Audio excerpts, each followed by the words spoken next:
আসসালামু আলাইকুম গাইস। আমি দরিদ্র সাগর বলছি ইতালি থেকে। আমি কিভাবে ইতালিতে আসলাম এবং আপনিও আসতে পারবেন কিনা এই পথে। আমি যেই পথে আসলাম সেই পথটা অনেক কঠিন ছিল। একটা জিনিস কি জানেন, যে এই পৃথিবীতে যদি আপনি কষ্টের সাথে না পরিচয় হন তাহলে সুখের দেখা কখনোই পাবেন না। আমি ছোটোখাটো একটা জব করতাম, মানে আমার দেয়ালে পেট ঠিকই গিয়েছিল। তখন চিন্তা করতাম যে কিভাবে কি করা যায়। তখন আমি দেখতে পারলাম যে লিবিয়া থেকে ইতালিতে আসা যায়, একটা পথ খোলা আছে। আর আমি যে সময় আসছিলাম সেই সময় প্রচুর পরিমাণে ঘাট ছিল, এত পরিমাণে কঠিন ছিল যা বলার অপেক্ষা রাখে না। এখন আস্তে আস্তে আরও বেশি কঠিন হচ্ছে। তারপর দেখলাম যে বেশি টাকা পয়সা লাগে না, মাত্র 12-13 লাখ টাকা লাগে। এখন তো আরও প্রচুর পরিমাণে টাকা লাগে, তখন একটু কম ছিল। কিন্তু আমি তখন সিদ্ধান্ত নিয়ে ফেলেছিলাম যে না, আমার এই মুহূর্তটাই আমার ইতালি যেতেই হবে। আমার একটা স্বপ্ন ছিল যে ইতালিতে যাওয়ার। একটা স্বপ্ন, একটা কথা কি জানেন, যদি আপনি ঘরের কোনায় বসে থাকেন কখনো ইতালিতে আসতে পারবেন না। আপনি ঘর ছাড়তে হবে, তাহলে আপনি আসতে পারবেন, আর না হলে নাই। স্পন্সর দিয়ে এখন আর ইতালিতে বিষয়ে আসা যায় না, খুব কম সংখ্যক, একেবারে আপনজন হলে পরে। আপনারা অনেকে আমাকে কমেন্টস করেন যারা টিকটকে আমাকে দেখে, ভাই স্পন্সরের কোনো ব্যবস্থা আসেনি, স্পন্সর খুবই কম লাগে এবং বাংলাদেশ এম্বাসি তো যা তা ব্যবহার করে, যেটা বলার অপেক্ষায় রাখে না। তখন আমি সিদ্ধান্ত নিয়ে ফেলি যে না, আমি ইতালিতেই যাব।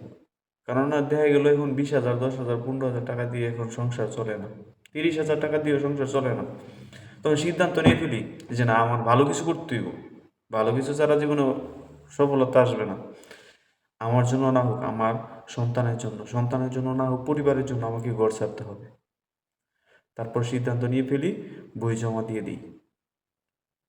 বই জমা দিই 1 লাখ টাকা দিয়ে। আমার কন্ট্রাক্টটা ছিল 13 লাখ টাকা, কিন্তু আমি 1 লাখ টাকা দিয়ে কন্ট্রাক্টটা মধ্যে দিয়ে দিয়েছিলাম। দেওয়ার পরে আমি 15 দিনের পরে আমার দুবাই ভিসা হয়। তারপর আমি এয়ারপোর্টে আসি, প্রথম অবস্থায় আমাকে সিলচার পরে ব্লক মেরে দেয়। আমার চলে যায় আপনার 60 দিন। 60 দিন পর আমি আবার চেষ্টা করি। আবার চেষ্টা করার পরে প্রথম যে আমার বিমানের টিকিট হয়েছিল সেই টিকিট বাতিল, ভিসা বাতিল। আমার এখানে 70,000 টাকা আমার লস হয়েছে। 70,000 টাকা লস হয়েছে পরে সেকেন্ড টাইম আমি আবার ট্রাই করি। সেকেন্ড টাইম ট্রাই করার পরে সাকসেস হয়েছি। আমাদের এয়ারপোর্ট কন্ট্রোলারে আপনার হয়েছে কন্ট্যাক্ট মেরে দিচ্ছে, যেটা করে বডি কন্ট্যাক্ট দিয়ে আমরা হয়েছে পাস করে দিয়েছিল।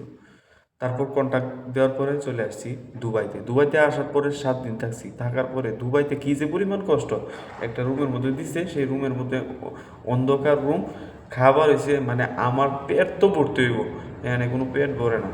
হুটহাট করে দেখা গেলো যে সামান্য কিছু খাবার খাইছি, এই খাবারই চলছে। তারপর আসলাম দুবাই। দুবাই থেকে শারজা এয়ারপোর্ট, শারজা এয়ারপোর্ট থেকে আসলাম মিশর। মিশরে এসে একদিন থাকছি, সেখানে কোনো খাবার খাদ্য নাই, শুকনা খাবার খাইছি, চিড়ামুড়ি নিয়ে আসছিলাম, ওইগুলোই খাইছি, বিস্কুট টিস্কুট যা ছিল।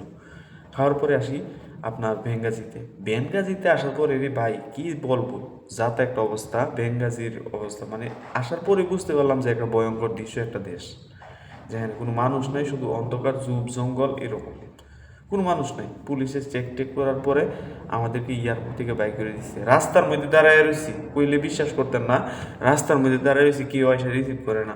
এক সাদা গাড়ি আইসে 2 ঘন্টা পরে, আইসা বলে খাবলে খাবলে উড়ার লাগে, পিছনে ডিগির মধ্যে নিয়ে উড়াইছে। তারপর আসলাম ভেনগাজিতে, থাকলাম 2 দিন। 2 দিন থাকার পরে আমাদের বলতেছে যে তোমাদেরকে ত্রিপুলি নেওয়া হইব।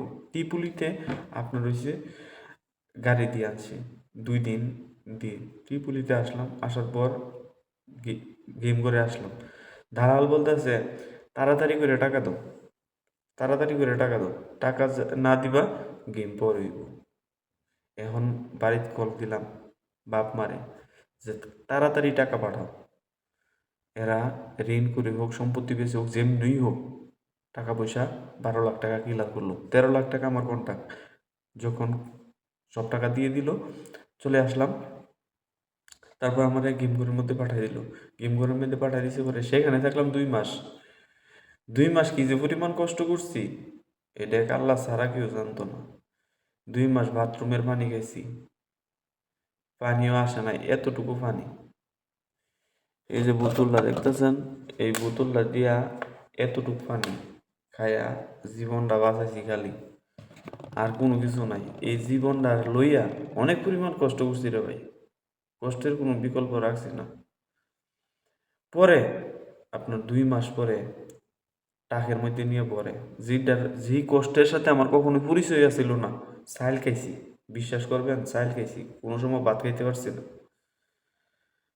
চাইল খাইছি। এই ভিডিওটা দেওয়ার পরে একটা সাবস্ক্রাইব আর লাইক কমেন্টস অবশ্যই করবেন, যদি না করেন অনেক কষ্ট পাবেন ভাই। পরে আপনার এই পরিমাণ কষ্ট, 2 দিন পরে পরে ডিগির মধ্যে ওটা বাসের টাকের মধ্যে, একটা টাকের মধ্যে 10 জন লোক থাকতে পারবো, এই টাকটার মধ্যে 50 জন বা 55 জন লোক ওরা উড়ে আসারা কয়েকদিন পরে পরে দেখা গেলো এইভাবে রাখতেছে। একদিন হুট করে নিল, নেওয়ার পরে সাগর করে নিয়ে ডাঙ্গি দিয়ে দিচ্ছি, বুটের মধ্যে উঠে দিচ্ছি। এখন বুট তো 1 ঘন্টা চলার পর বুট গিয়ে মাঝখানে এক ইয়ার মধ্যে বালুর মধ্যে গিয়া বুট লাগিয়েছে, সবাই তো চিরা মারা শুরু করছে। কিছু লোক বুট থেকে নিচে নামছে, নিচে নামার পরে ডেকাইতেছে, দেখাইতে দেখাইতে বুড়িটা সামনে নিয়ে গেছে। এরপর বুট চললো। একদিন চলার পরে সাগরের মধ্যে প্রচুর পরিমাণে বাতাস আর ঢেউ। আল্লাহ রেখালি ডাকি, আল্লাহ বাঁচাও আমারে, মাইরো না মারে, বাঁচাও। তখন আপনার বাঁচতে বাঁচতে বাঁচতে বাঁচতে একদিন রাত্রে ইঞ্জিল দুনোটা নষ্ট, যে বুট দিছে দুনো সবাই চিরা মারা করতেছে, মোবাইলের বাতি জ্বলাইতেছে, এমনি এমনি এমনি বাতি জ্বলাইতেছে, কোনো কাম হইতেছে না, সোজা কথা।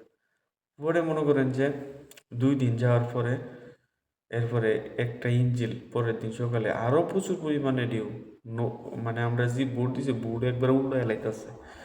পরে এই বুট লইয়া আল্লাহর কি রহমত দেখেন, আল্লাহর রহমত ছাড়া কোনো কিছু সম্ভব না।